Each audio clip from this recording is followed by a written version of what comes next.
नमस्कार दोस्तों, हमारे साथ डॉक्टर विष्णु प्रसाद बरल जी हैं। खड़गपुर से उन्होंने डॉक्टर की उपाधि ली थी। यहीं पर आईआईटी खड़गपुर में उन्होंने अपना जीवन शुरुआत की। भारत और नेपाल में इनका आना जाना रहता है ताकि दोनों देशों को जो हिंदू राष्ट्र, कुछ सनातनी, कुछ इस तरह की जो प्रॉब्लमें हैं उसको लेके बहुत जद्दोजहद करके जो है आगे आए हैं। आज यहाँ पर डॉक्टर अजमल खान जी आए हुए थे और उन्होंने कुछ कैंसर के बारे में बताया, सरकार किस तरह से काम कर रही है उसके बारे में भी बताया। विष्णु जी से जानना चाहते हैं कि उनकी क्या विचारधारा है सनातन धर्म को लेके और हिंदू राष्ट्र को लेके। तो आपका स्टूडियो में बहुत बहुत स्वागत है। नमस्कार। नेपाल में हिंदू राष्ट्र ले आएगा बोलने वाला नेता बहुत होता है और उनके पास न ज्ञान है, न संज्ञान है, न संकल्प है, कुछ नहीं है। वो हिंदू राष्ट्र लाने के लिए हिंदू का विषय जानना जरूरी है। जब तक आप विषय नहीं पढ़ोगे, आप डॉक्टर बनना है तो साइंस बायोलॉजी पढ़ो, साइंस पढ़ के। अगर आप इंजीनियर बनना है तो आप मैथमेटिक्स पढ़ो, और आप रिसर्च करना है तो आप बहुत सारी चीज़ का सब्जेक्ट है, जैसा सोशियोलॉजी है, हिस्ट्री है, बहुत कुछ है, ज्योग्राफिकल है, इसमें है। तो इसी तरीके से आप हिंदू नेता बनना है तो आप हिंदू के बारे में सब्जेक्ट एक्सपर्ट होना ही पड़ेगा। इसीलिए हम सारी चीज छोड़ के अपना हिंदू राष्ट्र लाओ, नेपाल बचाओ हमारा नारा है। क्योंकि और उसके साथ साथ हम एक इंजीनियर, हम एक टेक्निकल ऑफिसर थे, हम सारे काम किया। जैसे अरुणाचल का विधानसभा मेरा बना हुआ है, आप कभी भी जाइए, क्या सब मैं विधानसभा का जनरल मैनेजर सिविल रह चुका हूँ। तो मैंने सारे वीवीआईपी को ट्रेन किया और वीवीआईपी के बिल्डिंग बनाया, वीवीआई के साथ काम किया। उसके साथ साथ आज हम इस सारे छोड़ के हम हिंदू राष्ट्र में आए कि हिंदू राष्ट्र ऐसा है कि जब तक आप सब्जेक्ट एक्सपर्ट नहीं होगे तो आप कुछ नहीं कर पाएंगे। इसीलिए मैं हिंदू राष्ट्र लाओ नेपाल बचाओ करके आया और इसमें नेपाल को हिंदू राष्ट्र पुनः स्थापन करने में बहुमत आएंगे और सनातनी का समर्थन है, विश्व का हिंदू का समर्थन है और विश्व का हिंदू का ये हिंदूवादी सरकार का समर्थन है, हिंदू का और विश्वास का जितना भी साधु संत है उनका समर्थन है और उनको लिखित में समर्थन मिल चुकी है सारे भारतवर्षों से, विश्व से। इसीलिए नेपाल में हिंदू राष्ट्र लाएंगे और लाने के लिए उसका संकल्प चाहिए, अपना माइंड को डिटरमाइन करना पड़ेगा, संकल्प करना पड़ेगा, त्यागना पड़ेगा, बहुत कुछ करना पड़ता है, तभी जाके हम और हिंदू के बारे में सब्जेक्ट को भी जानना पड़ता है क्यों हिंदू राष्ट्र चाहिए हमें। ये जनता तक हमको पहुंचाना है। जनता को जो दिन समझ में आएगा तो क्लिक हो जाएगा। साथ साथ आज नेपाल एक ऐसा देश है विदेशी से चलता है, जैसा चाइना का समर्थन में चलता है, अमेरिका का समर्थन में चलता है, यूरोपियन कंट्री का समर्थन में चलता है। क्यों चलता है? वो पैसा से बिका है। नेपाल में जो नेता है they don't have mind to examine the proposal. उनका पास कोई माइंड नहीं है क्या करना है, क्या मिशन है, क्या विजन है। इसलिए आज हम ये प्रोग्राम में आया था कि यहाँ में। लेकिन कहीं ना कहीं आप इस तरह से कह रहे हैं और तब से नेपाल जो है तो कंटिन्यू बहुत अच्छे तरीके से चल रहा है, तो वहाँ कोई ना कोई तो नेता जो पहुँचे हैं संसद में वो अपना काम तो कर रहे हैं। और कुछ हमारे यशस्वी प्रधानमंत्री मोदी जी 2-3 बार वहाँ जाए और जिस तरह से आप अपने मिशन में लगे हैं ये भी अच्छी बात है। आपको लग रहा है कहीं ना कहीं हिंदू राष्ट्र जो है उसमें नहीं बनने में बहुत सी दिक्कतें आ रही हैं, लेकिन भारत से तो आपको फुल समर्थन। भारत से सारा समर्थन है और साधु संत का सारा समर्थन है, लिखित में है। आप लोग को मैं सार्वजनिक कर दूंगा, मेरे पास लिखित में लेटर पड़ा हुआ है। साथ साथ और नेपाल का नेता लोग ऑलरेडी धर्म बदल चुके हैं। नाम लिखते हैं प्रचंड, आज प्रचंड नहीं है, वो ईसाई है। आज रवि लामछाने जो आया एक एजेंट लेके, मैं ये करूँगा, खाली बोलने में बहुत एक्सपर्ट है, बोलने में तो उनको कोई नहीं सकेगा। नॉलेज टेक्निकल जीरो बाटा जीरो माइनस में है। तो ये आदमी क्या देश बनाएगा, ये आदमी क्या जनता का रक्षा करेगा, ये आदमी क्या जनता का प्रतिनिधि करेगा, ये आदमी क्या देश विदेश का साथ रिलेशन कैसा करेगा। और जो हिंदू राष्ट्र लाएगा उसको विश्व से पहचानना भी पड़ेगा, उसका नॉलेज कैसा है, उसका कोऑर्डिनेट कैसा है, उसका मिशन क्या है, उसका विजन क्या है, वचनबद्धता क्या है और संकल्प क्या है। ये सब चीज़ को जब तक आप कठोर बस से नहीं लोगे तो आगे आप ना हिंदू राष्ट्र लाओगे ना आप कुछ इस तरीका का। और जैसा आज रवि लामछाने एक नंबर का बोलने में गफड़िया है, वो कुछ नहीं है, उसका मिशन नहीं है, विजन नहीं है, हवा में चलता है। वो पत्रकारिता करता था, उसका हवा में आ गया। उसी तरीका से प्रचंड उसने पूरा मिशन बताया, विजन बताया, खत्म। उसने कुछ नहीं कराया, 15 साल में जीरो खत्म, देश को खत्म कर दिया। तो विष्णु जी, बहुत अच्छी आपकी सोच है कि किस तरह से जो आप नेपाल को हिंदू राष्ट्र बनाना चाहते हैं, किस तरह से आप जो है नेपाल के प्रति आपकी जो निष्ठा है कि आप हिंदू राष्ट्र पुनः बनाने में अग्रसर हैं और इसके लिए आपने मुहिम छेड़ दी है। वहाँ के जो नेता हैं उनसे आप संतुष्ट नहीं हैं। ऐसा है, मैं नेता से संतुष्ट नहीं हूँ, मतलब नेता तो आदमी है, आदमी से संतुष्ट हूँ, उनका कार्यकलाप से असंतुष्ट हूँ। आप ये सोचिए, आदमी मेरा कुछ नहीं है, कार्यकलाप, उनका कार्य जो कर रहा है देश के प्रति, जो इन्होंने देश को घात कर रहा है, जो इन्होंने धर्म को घात कर रहा है, उस प्रति असंतुष्ट हूँ। नेता प्रति संतुष्ट हूँ, ये आदमी है, क्या है, ये आदमी है, हलो हाँ, ये चलता रहेगा, लेकिन उससे काम नहीं होगा।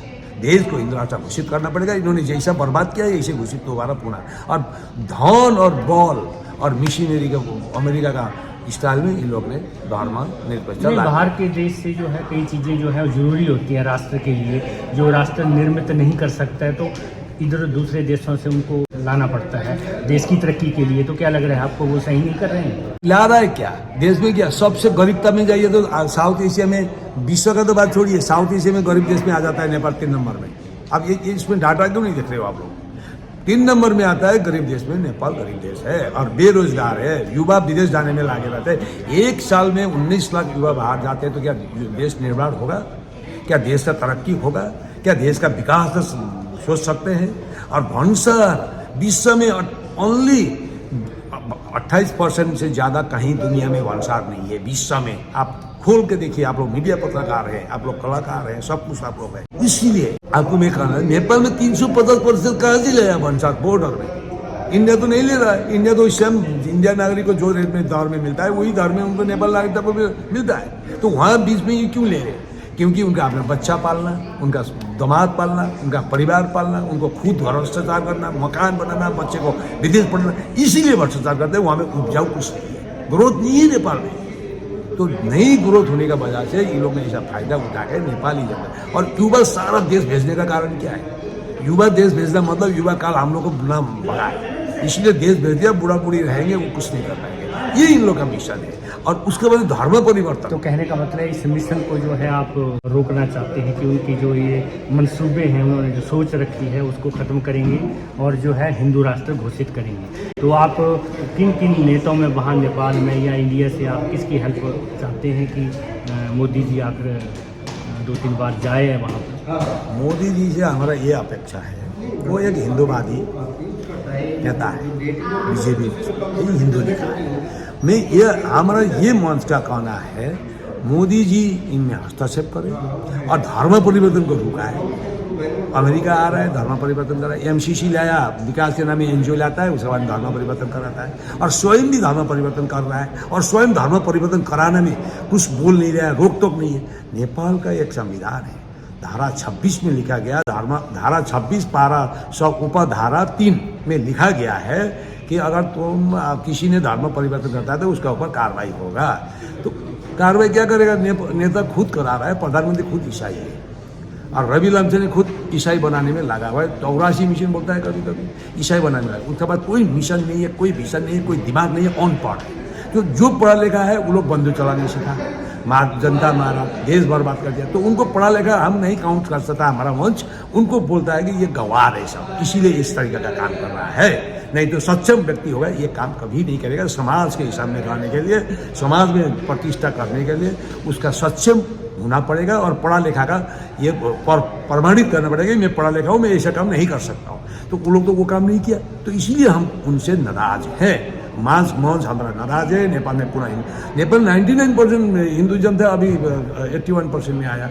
अभी 10 साल में एक आपका ये जो तथ्यांक पुलिस 10 साल में रिलीज कर सेंसस, अभी 20 साल हो गया सेंसस रिलीज नहीं कर रहा है, क्योंकि उससे भी कम गया, अभी 70% के हाराहारी में आ गया।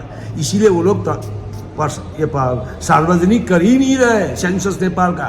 तो सबसे बड़ा देखिए लुकाना कैसा है, इनका दिमाग क्या है, इनका विचार क्या है, 2 नंबरीता क्या है, भ्रष्टाचारिता क्या है, इसको आप आगे गौर करने का, नजर रखने का बहुत आवश्यकता है। उसी तरीका से इन्होंने आज देखिए और एक डाटा ओल्ड में एक डाटा घूम रहा है विश्व में, क्योंकि मैं यूनियन विश्व मानव अधिकार का मैं उपाध्यक्ष भी हूँ। मैं ये बोलता हूँ कि वहाँ में सबसे ज़्यादा highest corruption in the political level इस नेपाल, आ गया डाटा में। आप लोग को पत्रकारी का मतलब कलाकार भी होता है, क्योंकि उन्हें जिस कला से काम करते हैं, जिस कला से गवर्नमेंट को अटैक करते हैं, जिस कला से उसको खाली पत्रकार तो नहीं कहा जा सकता है, उसको कलाकार भी कहा जा सकता है। भ्रष्टाचार का मुद्दा में टॉप में आ गया और विदेश युवा भेजने में टॉप में आ गया। 19 लाख युवा पर ईयर जा रहा है साल में, तो आप देखिए पर मंथ कितना जा रहा है। और 3 नंबर जीडीपी खत्म, एक और तो है ही नहीं, जीडीपी है ही नहीं।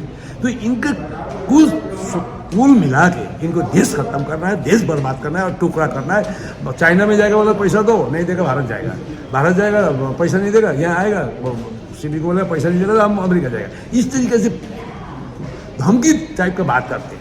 और सर एक युवा नेता बोलता है, युवा बोलता है अपने आप को, गगन थापा, आप लोग सुने होंगे एमसीजी पास करने में मैंने गलती किया था, मेरा नागरिकता छीना जाए, मेरे को मुंडी कर दिया जाए, मुझे को थान कोट कटाया दिया जाए, यहाँ अमेरिका आर्मी नहीं आएगा, यहाँ एमसीजी लाने से कोई युवा विदेश जाने का जरूरत नहीं। बोला अभी वहाँ में पूरा विदेश रुका है। कहाँ रुका विदेश? नहीं रुका।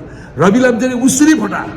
ये दोनों एक से एक, तुमसे ये बाप 1 नंबरी तो बेटा 10 नंबरी के हिसाब से गगन थापा और रवि काम कर रहा है। ये दोनों को तो देश से आउट करने का जरूरी है, आवश्यकता है, देश से निकाला करने का आवश्यकता है, क्योंकि इन्होंने जुट तरीका से इन्होंने देश को बर्बाद, युवा को बर्बाद, मिशन को बर्बाद, विजन को बर्बाद, जीडीपी को बर्बाद, रिलेशन को बर्बाद। और किस उसका इन लोगों को कुछ पसंद है कौन है?